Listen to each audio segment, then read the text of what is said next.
What is going on there, YouTube? It is Mickey Mike here, bringing you another deck profile. This is of my Gagagas. Well, it's not really Gagagas, because like just an XE deck, but of course the main core is Gagagas. Don't let the Dodo mislead you. I'll explain that right now. So, without further ado, I'm just going to go ahead and get straight into this. And before I even start this deck profile, guys, I'm letting y'all know this is a fun deck profile, and it really doesn't deserve to get any dislikes because it is a fun deck profile. It's not competitive, so y'all can't kind of cry about that. But anyways, let's go ahead and get straight to the deck profile. We got triple Dodo Buster. Now, what this nigga does is he is a Cyber Dragon for the deck, except whenever you special summon him, he becomes a level 4 monster. Now, it's kind of bad, but throughout the extra deck, I only play one rank 6. So basically, all you do, like mid-game, especially if you're playing against Monarchs, is like you'll go ahead and tribute summon for him with one of him in your graveyard already, and you go ahead and special summon him, and you go ahead and overlay. Because if they have domain on, you have a tribute summon monster, so you can actually go into your extra deck. So you go ahead and just go into fucking Dodo Buster, overlay into a rank 6 play, and bounce back the fucking monster you want to get rid of. It's that simple. So there's a way to get out of domain. But like I said, this deck is meant for fun. Competitive aspect, yeah, you can go ahead and play competitively. You can all you have to do is like change some cards in here, maybe. But yeah, so without. So let's go ahead and put that aside. So for the next monsters, we actually play 3 Gagaga Magician. And now before y'all actually end up mentioning, I got fucking bored and fucked with his artwork. I'm so sorry about all the language, especially if there's kids watching. So sorry about that, guys. But anyways, Triple Magician, he is actually like the fucking main card you need. I'm so sorry about the bad words. Oh my god. He is the main card you need. He just like modulates his level. So along with him, you play Triple Sister. Sister's extremely great. When she's normal summoned, you actually search a Gagaga spell or trap. That's all you really do. But she does have a secondary effect where you can actually manipulate her level by targeting another Gagaga monster you control, and you add their levels together, and both of their levels become that level. So example, I make him a level 5, use her effect, target him. 5 plus 2 is 7. They're both level 7s. So she's really great at that. And for the last all the monsters, I played 3 Child and 1 Caesar. Caesar is just to help manipulate levels, and Child is phenomenal. Now, I know a lot of people back then didn't even like to play him. Back then, I played 3 of them because he was dope as fuck. I would OTK like crazy back then. But back then, the game was slower and like kind of like less broken. But I go into rank 2s, and like now with Sister, if you summon Sister, you can special summon him without using his effect to copy. And then you use Sister's effects to target him and make them level 4s, and that is fucking phenomenal. And then Caesar, if you have Caesar in your hand, and like you can actually like go ahead and special summon Child without using its effect, and then banish something from your graveyard. Both Child and Caesar become that level, so it's really great. Or if you go first turn and you open up with Magician and Child, you can actually go ahead and make Magician level 7, special summon your Child, and actually go into an extra deck card I'll show you in a bit, which is Ebon High Magician. So now for the next lineup, we do play 2 Magician of Dark Illusion. Now this is like a personal tech card I like playing along with 1 Dark Magician. No, I do not play the Ebon Magician of Illusions. That card is pretty stupid playing here. It's a good card, don't get me wrong, but it kind of sucks. Because in order to get his like good effect off, you need to have him on board, and if he's not in your deck, it kind of sucks. I'm not going to play more than 1 of him. And then, to round off for the spellcasters, I do play 1 Sorcerer of Dark Magic. Sorcerer is an extremely great card. What you do is you just go ahead and tribute 2 level 6 or higher spellcaster monsters to special summon him. Oh my god, I'm so sorry, guys. I have a speech impediment, god. And I'm going really fast. I'm really hyper. It has to do with Mountain Dew, probably. That's part of what it is. But yeah, so Sorcerer negates trap cards, like regular trap cards. So it's like attack, storming, negate,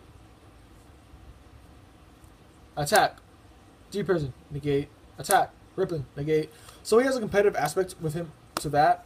But other than that, he's just really there to be like a 32 beat stick to fuck over Dark Destroyer. And then for the last 2 monsters, I do play Winter Godia and 1 Summoner Monk. Now Tragodia, in case I'm playing against like a mirror match, not really a mirror match, but a deck that plays with level 6s, level 7s, or like level 4s or anything in particular that I can actually manipulate in my extra deck. Because I actually play 2s, 4s, 7s, 1 6, and an 8. If I'm correct, yeah.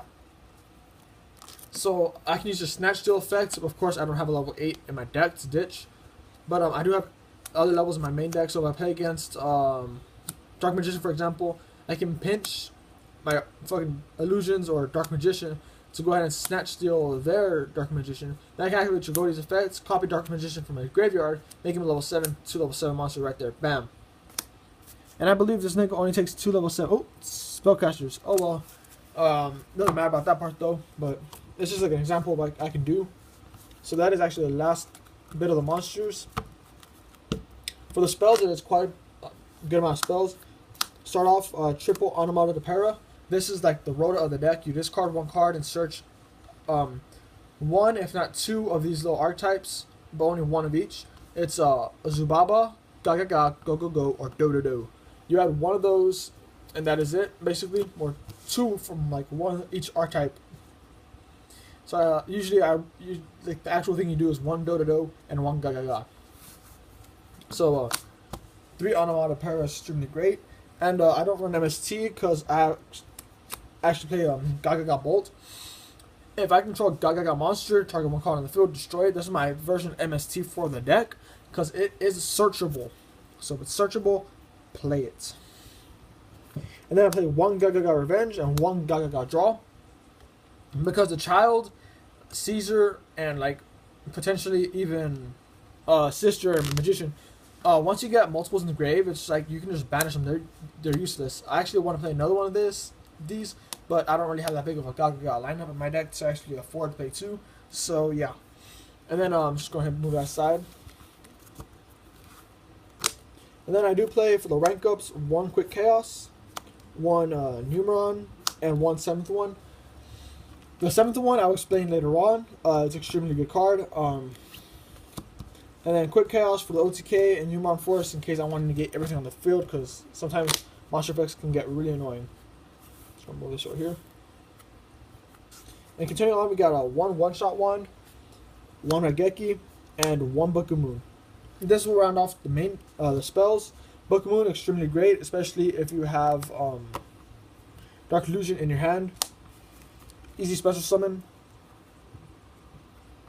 And then if Dark Magician is in the graveyard and you activate a spell on your turn, you special summon Dark Magician from the graveyard, which is extremely great for rank 7 play. Traps. I do play 2 Canadia. It's another Book of Moon in a sense, and 1 Olenoides.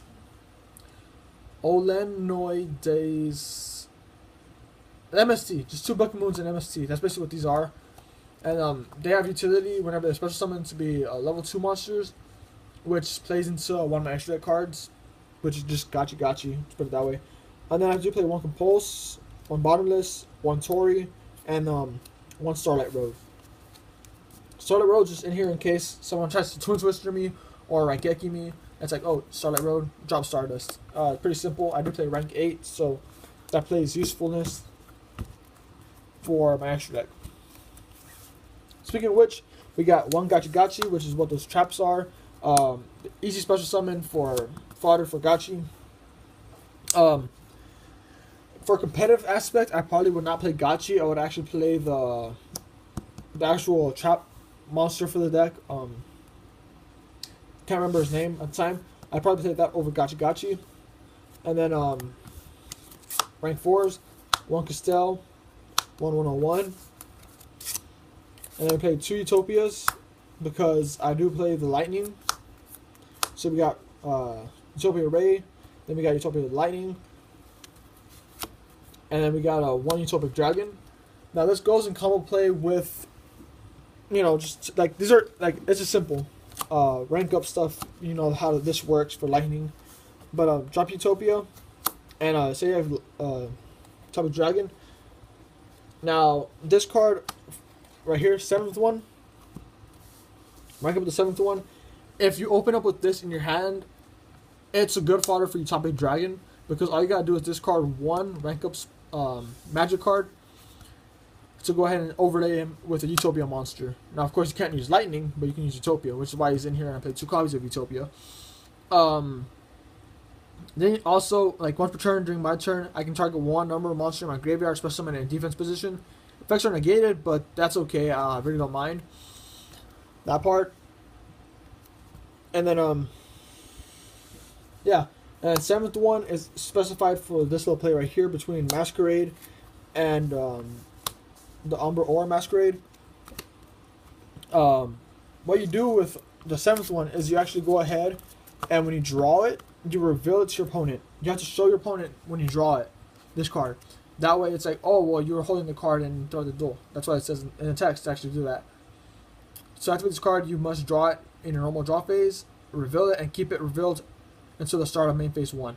At the start of your main phase 1, that same turn, you can special summon from your extra deck one monster between the numbers 101 and 107, and then rank up to the C version that's higher, the Chaos version. Now, whenever this nigga gets dropped on board, he pops a spell or trap, and also he can negate a monster effect on the opponent's side of the field. And just negate doesn't destroy it, but negate the activation, then send one random card from your opponent's hand to the graveyard. And if you do send a card from their hand to the graveyard, you halve their life points, and that is extremely hilarious right there. So that's why these are in here. Then I do play 1 M7, 2 Ebon High Magicians, 123, and 1 Stardust to actually go ahead and work with the Starlight Road. Now, for those of y'all who actually want to stay more budget, I mean, this is kind of budget with Starlight Road, and I understand you might not have access to these. You can actually change your deck to play more rank 4s or more rank 7s. Big Eye is actually really cheap as it is, but you can actually just swap out a whole entire brigade right here. It's kind of like a break. You can swap these 3 for like an extra Castell, a Diamond Dire Wolf, a Big Eye, or like a Draco Sack if you want to play Draco Sack. Or you can add another level 6 XYZ, which is Naruto. But yeah, guys, this is, like I said, a fun deck profile. Hope y'all really don't mark the dislike button. Someone's been trolling around in my videos. I'm pretty sure it's the same person. I don't know what the person's problem is, but they keep disliking my video. And it's really annoying, because like there's 2 people who disliked a giveaway. Why y'all do that? I don't know why y'all do that. But anyways, guys, if you enjoyed this deck profile, go ahead and hit the like button and subscribe to my channel for more Yu-Gi-Oh videos. And until next time, guys, you know, it is Mickey Mike here, signing out.